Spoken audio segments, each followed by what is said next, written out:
Suzana Richthofen, Champinha, Marcola, Fernandinho Beiramar e Lula. Qual que é a semelhança entre eles? Todos puderam dar entrevista na cadeia, presos, criminosos. Enquanto isso, nós temos aqui ao lado o presidente Bolsonaro, que deveria estar aqui, mas não está por uma medida tomada pelo ministro Alexandre de Moraes. Que tipo de liberdade nós estamos construindo para o nosso presente e para o nosso futuro? Quando vocês irão acordar? Eu falo vocês porque nós somos um povo. OAB, jornalistas, pessoas que estão aqui nesse congresso, presidentes dessa casa. Ninguém vai acordar para, de fato, o que está acontecendo?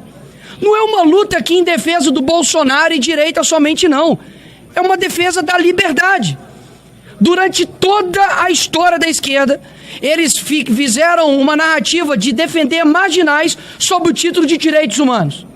Hoje nós temos mães, avós que estão presas, não por desviar bilhões de estatais, não por traficar, não por roubar, mas por entrar aqui nessa casa. Muitas delas não dependeram absolutamente nada e estão pagando um preço desproporcional por conta de uma tirania especificamente do ministro Alexandre de Moraes. Ninguém está percebendo isso, não? Que uma pessoa aqui dessa casa, chamada Daniel Silveira, avisou tem 4 anos e está preso tem 4 anos, falando que não vai parar aqui e não parou aqui. O que vocês querem mais? Vocês estão basicamente fazendo aquilo que vocês acusaram a vida inteira do Bolsonaro ser ditador. Vocês estão sendo cúmplices do que está acontecendo agora. Ou você acha que a água não vai bater na tua bunda, amigo? Ou você acha que isso não vai acontecer com a tua família? Porque se fizeram isso com o ex-presidente da República, se já prenderam deputados, o que não vai fazer com você, cidadão comum? Você poderia muito bem estar pegando uma cadeia de 17 anos por ter cometido o grandioso crime de ter furtado uma bola aqui de futebol que o Neymar assinou. Sabe quantos anos esse cara tomou de cadeia? 17 anos. Ele tem uma esposa, a qual eu converso diariamente, tem 2 filhos. Mas sabe por que muitos não ligam para isso? Porque na verdade vocês não ligam para o Brasil. Vocês não ligam para de verdade as causas profundas desse país. E aí a culpa é de quem, Magno Malta? A culpa é do Bolsonaro, que nem está no poder. A culpa é da direita, que não tem maioria aqui nessa casa. Quando a população brasileira vai começar a entender de que a economia é importantíssima? Mas não adianta você ter dinheiro no bolso, você ter uma boa economia pujante, se nós não temos uma democracia, horas. Que democracia é essa que tudo deságua no STF? Ministro Flávio Dino estava decidindo sobre o contrato de cemitério. Ministro Alexandre de Moraes foi que mais tomou decisões monocráticas. Ele está em primeiro lugar. Ele tem o dobro de decisões monocráticas do que o segundo lugar. Isso se respeita ao quê? A quem votou somente em Bolsonaro? Claro que não. Isso se respeita a quem tem um mínimo de senso, um mínimo de caráter. O que está bom aí no Brasil, amigo? O que nesse país aqui você pode falar, meus parabéns, Lula, isso é ótimo. Esse canalha que deveria estar preso simplesmente enganou pessoas de baixa renda, pessoas carentes, prometendo milhares de coisas, agora está entregando o Brasil mais quebrado do que na pandemia. E aí? E se não fosse Bolsonaro durante a pandemia, para poder olhar para o trabalhador? Porque eu não sei vocês, mas eu não tenho memória curta, Sóstenes. Quem defendeu os trabalhadores durante esse período foi a direita. Enquanto isso, dizia o Partido dos Trabalhadores, mandava o trabalhador ficar em casa. Por que eu estou dizendo isso? Porque chegou a hora não de colocar aqui um rótulo. Eles estão aqui defendendo somente o Bolsonaro ou a direita. Não, nós estamos defendendo até você, jornalista de esquerda. Porque eu estou defendendo até a liberdade de você ser um idiota. Não tem problema, ser idiota nesse Brasil não é crime. Se fosse crime, a Dilma teria pegado prisão perpétua. Agora, o que nós estamos defendendo aqui? Que você, cidadão brasileiro, possa ter um país digno, o que nós não estamos tendo agora. E o Bolsonaro é a representatividade disso, é o símbolo disso. Pode falar o que quiser dele, mas ele não desviou bilhões de estatais. Ele não tomou condenação de 400 anos como o Sérgio Cabral. Ele não foi condenado por corrupção passiva e lavagem de dinheiro como o atual presidente Lula. Ele, enquanto presidente, negociou com a Rússia, negociou com os Estados Unidos. Enquanto isso, o bandido do presidente Lula, que falava antes das eleições que resolveria uma guerra com uma conversa de bar e uma cerveja, agora está querendo botar a culpa de tudo que está acontecendo economicamente no Brasil nas costas de quem nem está mais no comando desse país. A minha preocupação não é com eleições somente. A minha preocupação chama-se gerações. O que nós vamos fazer agora vai ecoar por toda a eternidade. A decisão que você está tomando agora de ficar ao lado certo ou ficar ao lado errado, você vai ser cobrado por isso. Porque no fim das contas, todo mundo aqui tem uma família, todo mundo aqui quer um Brasil seguro, quer um Brasil com saúde, quer um Brasil com educação. Agora eu te pergunto, ano que vem, 18 anos de poder do PT, você vai continuar tomando as mesmas medidas esperando resultado diferente? Você acha que eu estou aqui simplesmente para poder bater o dedo aqui e ganhar voto? Claro que não. Todo mundo aqui está por algo maior do que ele mesmo. Todo mundo aqui está com um processo nas costas, pode ser preso, não por corrupção, não por rachadinha, não por desviar milhões de reais, mas por falar a verdade. E aí, eu pergunto, qual que vai ser a decisão da população brasileira? Ficar amedrontado de não ir para as ruas ou enfrentar um covarde? Ele não tem legitimidade. Quem tem legitimidade, quem teve voto foi essa casa.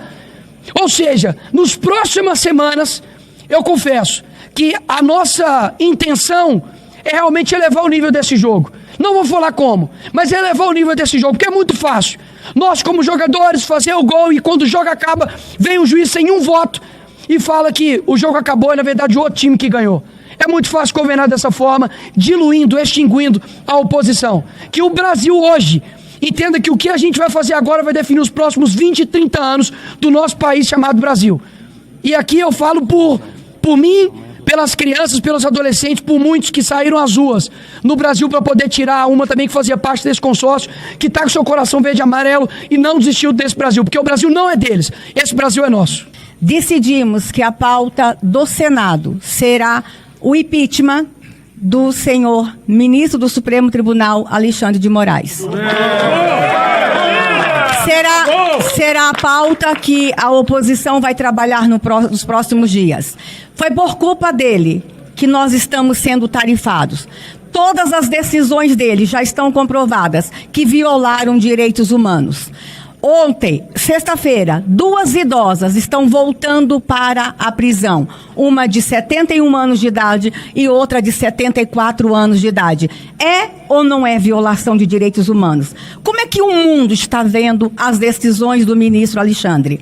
Nós tivemos uma mãe, uma esposa, que teve o seu salário congelado. O marido foi condenado e ele congela o salário da esposa para que os filhos não tenham alimentos. Crianças com menos de 10 anos. É ou não é violação de direitos humanos? O Senado entende que as decisões do ministro Alexandre provocaram perplexidade em todo o mundo. O mundo inteiro está olhando, que está havendo uma violação de direitos humanos jamais visto na história do Brasil na última república. Então o Senado decide que a pauta única da oposição será a votação imediata do impeachment do ministro Alexandre de Moraes, para que assim possamos salvar a economia do Brasil e para que a nação possa ter aí um sossego nos próximos anos. Por quê? A culpa de tudo, com certeza, é Alexandre de Moraes e presidente Lula. Eu gostaria de chamar a atenção desse momento, porque ele é muito importante. E os senhores senadores que estão longe, mas a minha fala tem direção para suas famílias, para eles, porque esse é um momento de se redimir. Redimir diante da omissão, do medo, da covardia do Senado da República. Desde o meu primeiro mandato, eu denunciava aquilo que chamava de ativismo judicial. Eles se calaram, se omitiram.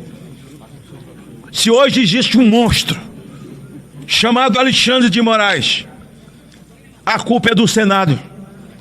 Alexandre de Moraes é um estelionato, é uma falsidade ideológica, é uma mentira, e o Senado da República o sabatinou. O Senado da República ouviu o que ele disse, e isso está gravado. O Senado da República o recomendou no plenário e não tem forças. Deixou que esse monstro, que os seus tentáculos fossem tomando contornos que nós não podemos calcular. E hoje, nós botamos na conta de Alexandre de Moraes aquilo que está na conta de todos. Assinei a semana passada com o senador Girão e outros o impeachment de Carmen Lúcia, o impeachment de Gilmar Mendes. Aliás, é esse que disse que sem o Supremo não haveria Lula.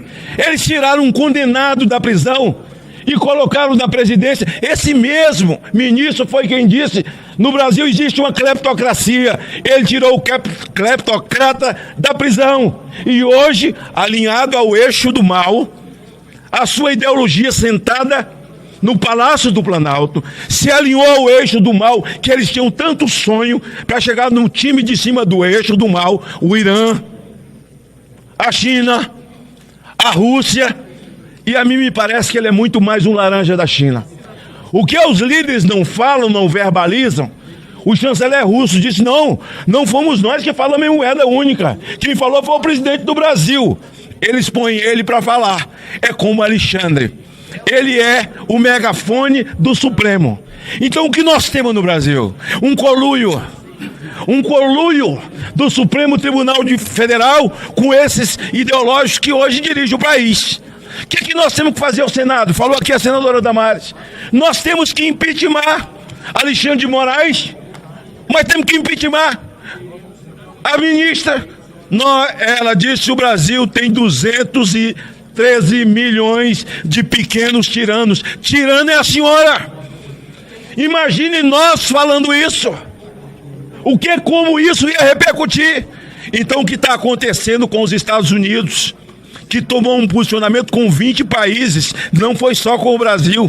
O Brasil está pagando por ter um ideológico, um comunista no poder e que tem um nanismo diplomático.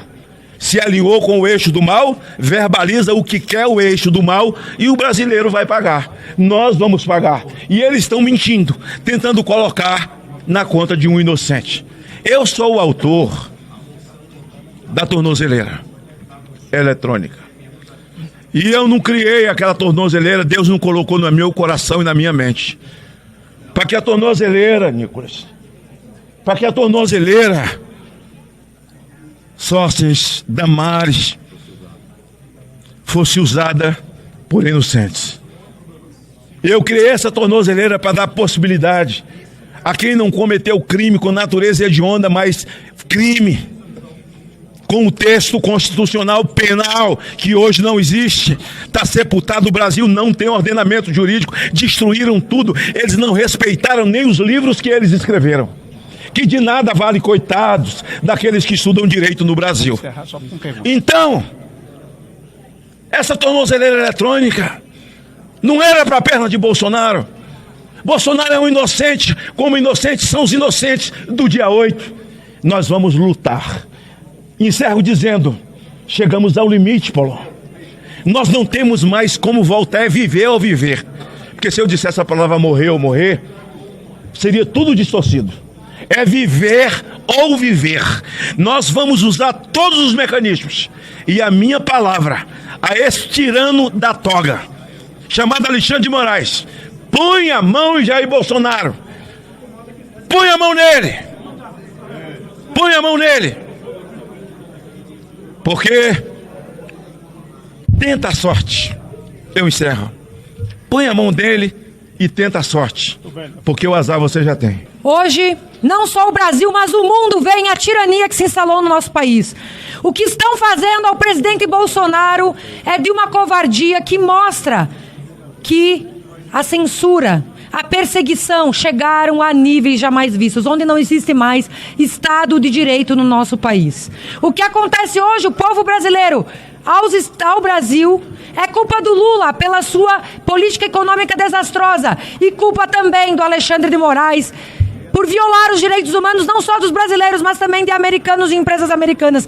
Não se deixem enganar por essas narrativas mentirosas da esquerda a respeito disso. Nós, aqui, todos esses guerreiros que deixaram as suas vidas, os seus trabalhos para estarem aqui hoje no recesso dão um recado muito claro de que nós daremos tudo o que tiver ao nosso alcance para resgatar a liberdade do nosso país. O nosso suor, as nossas lágrimas e até mesmo a nossa vida. Liberdade ao povo brasileiro já!